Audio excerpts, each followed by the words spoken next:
Au niveau des défis, toi, tu es quelqu'un qui a relevé de nombreux défis, le Tour du Rwanda, enfin le Tour du Rwanda à vélo, les 100 km de Bienne. Dans 5 jours, tu vas te lancer dans un défi qui est assez singulier, qui consiste à partir depuis Fribourg, donc, Oui, et rejoindre Marseille à vélo en 24 heures. en 24 heures. Après, effectivement, on va partir de Belfaux, Mhm. du magasin, jusqu'à Cassis. Mhm. Parce que Marseille, c'est un peu compliqué d'arriver, on arrive par la banlieue. Mhm. Ça fait un peu plus long, mais ce sera plus joli. Donc, Ouais. on dit aux gens Fribourg-Marseille, comme ça leur parle, mais en fin de compte, de toute façon, ça sera un peu plus long, ça sera à peu près pareil. Mhm. Mais on fait Belfaux-Cassis. D'où t'es venue cette idée? Comment est-ce que tu t'es dit, tiens, je vais relier Fribourg-Marseille à vélo? Bon, ça fait une vingtaine d'années, j'ai aussi fait des 333, j'ai toujours fait du très long aussi à vélo. Et puis ça fait une vingtaine d'années que j'ai ce projet en tête, mais que j'ai jamais pu le réaliser parce que des fois j'ai des Ironman, des fois j'ai des 100 kills, il y a toujours eu quelque chose. Et puis là je me dis, il faut que je le fasse parce que si je veux le faire en 24 heures, avec les années, j'aurais pas assez de force pour aller le faire. Faire 600 kills, c'est pas un problème, mais le faire en 24 heures, il faut quand même avoir une certaine force dans les jambes. Donc je me suis dit, maintenant c'est le moment ou jamais. Et j'ai découvert, il y a un gars que j'ai discuté, qui est venu 2 fois courir avec nous, et que j'ai discuté avec, et puis lui il m'a dit, j'ai vu que c'est un gars qui pourrait être motivé, puis qui pourrait avoir la tête assez dure pour pouvoir faire ça. Alors je me suis dit, ben, pourquoi pas, je vais proposer, puis lui a tout de suite croché, et puis on s'est dit qu'on allait faire ça, quoi. Et une fois que tu décides justement de faire ces 600 km en 24 heures, comment est-ce que tu te structures pour te préparer, que ce soit au niveau matériel, au niveau mental, au niveau nutrition, et puis aussi au niveau du travail?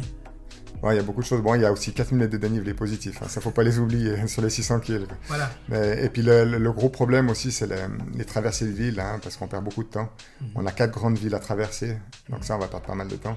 Mais ouais, au niveau de structure, travail et tout ça, alors ben, c'est clair que c'est... Moi, comme pour les Ironman, comme pour les 100 kg, j'ai bien fait une préparation sur en tout cas 10 mois, 8-10 mois, pour pouvoir... Bon, de toute façon, vu que je m'entraîne toujours 10 à 14 fois par semaine, j'ai toujours un certain volume qui permet de faire un peu tout.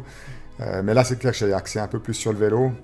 En avril, on est descendu en 3 jours, puis remonté en 3 jours. Donc en 6 jours, on a fait 1200 kg et 12 500 mètres de dénivelé pour repérer le parcours. Après, moi, ce que j'aime bien faire, c'est faire un volume qui soit représentatif par rapport à ce qu'on va faire. Donc là, ces dernières années, je m'entraînais 10-12 heures par semaine. Et là, c'était plutôt, ces derniers temps, 15-20 heures. Donc, on a dû pousser un peu plus de volume pour arriver presque au volume des 24 heures qu'on va faire.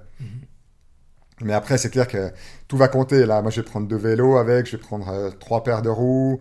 Je prends tout à triple. Je prends chaussures à triple, casque à double, tout à double ou à triple. La nutrition, je pense que j'aurai à manger pour une semaine. Mais il faut que j'ai plein de trucs différents parce que peut-être à un moment, j'aurai plus envie de sandwich, ou à un moment, j'aurai plus envie de cake, ou à un moment, j'aurai plus envie de compote. Mais il faut que j'ai tout suffisamment parce que tout d'un coup, je veux plus de ça pendant plus longtemps. Il faut que je l'ai, quoi.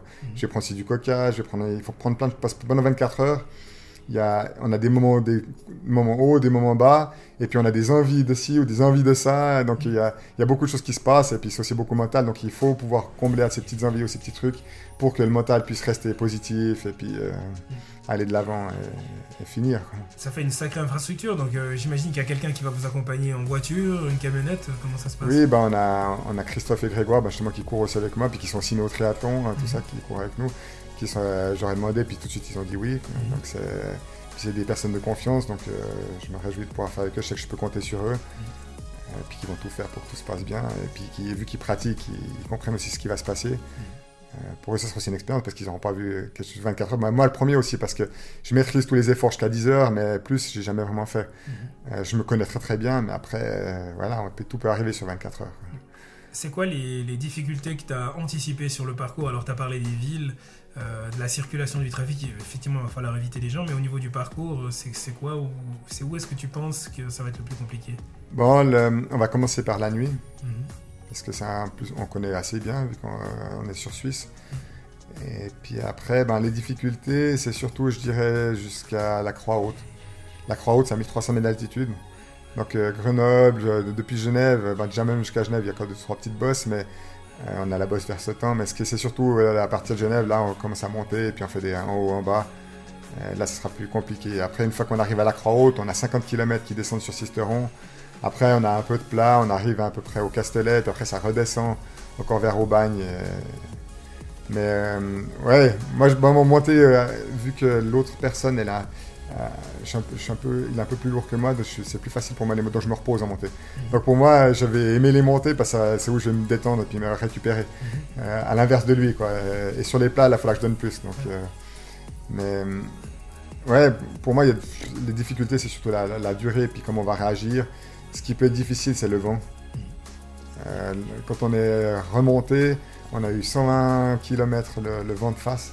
On a eu le Mistral. Alors là, on était debout sur les pédales à 20 à l'heure. Alors là, ça c'est compliqué, quoi. Par contre, si on l'a derrière, alors là, ça peut aller vite, quoi. Mais pour moi, ce qui me fait le plus peur ou que je maîtrise le moins, c'est surtout les automobilistes. Oui. Et on va prendre beaucoup de nationales parce qu'il y a des pistes cyclables, mais ça va pas assez vite. Oui.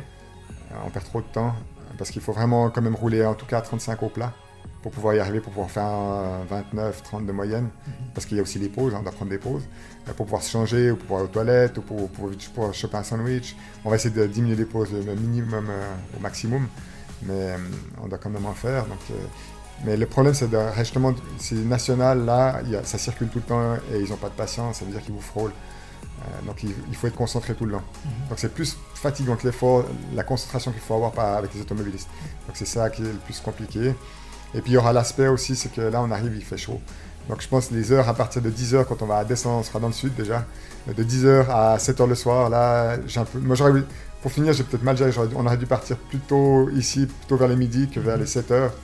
Moi je pensais faire d'abord la nuit, mais en fin de compte, avec le chaud, on a peut-être presque dû faire l'inverse. Mais bon, voilà quoi. Il faudra s'adapter et puis il faudra faire en sorte. Mais vu que peut-être c'est un peu plus de vent, on sera sur la fin, on verra, ça ira. Mais la chaleur et le vent, ça peut jouer un rôle aussi.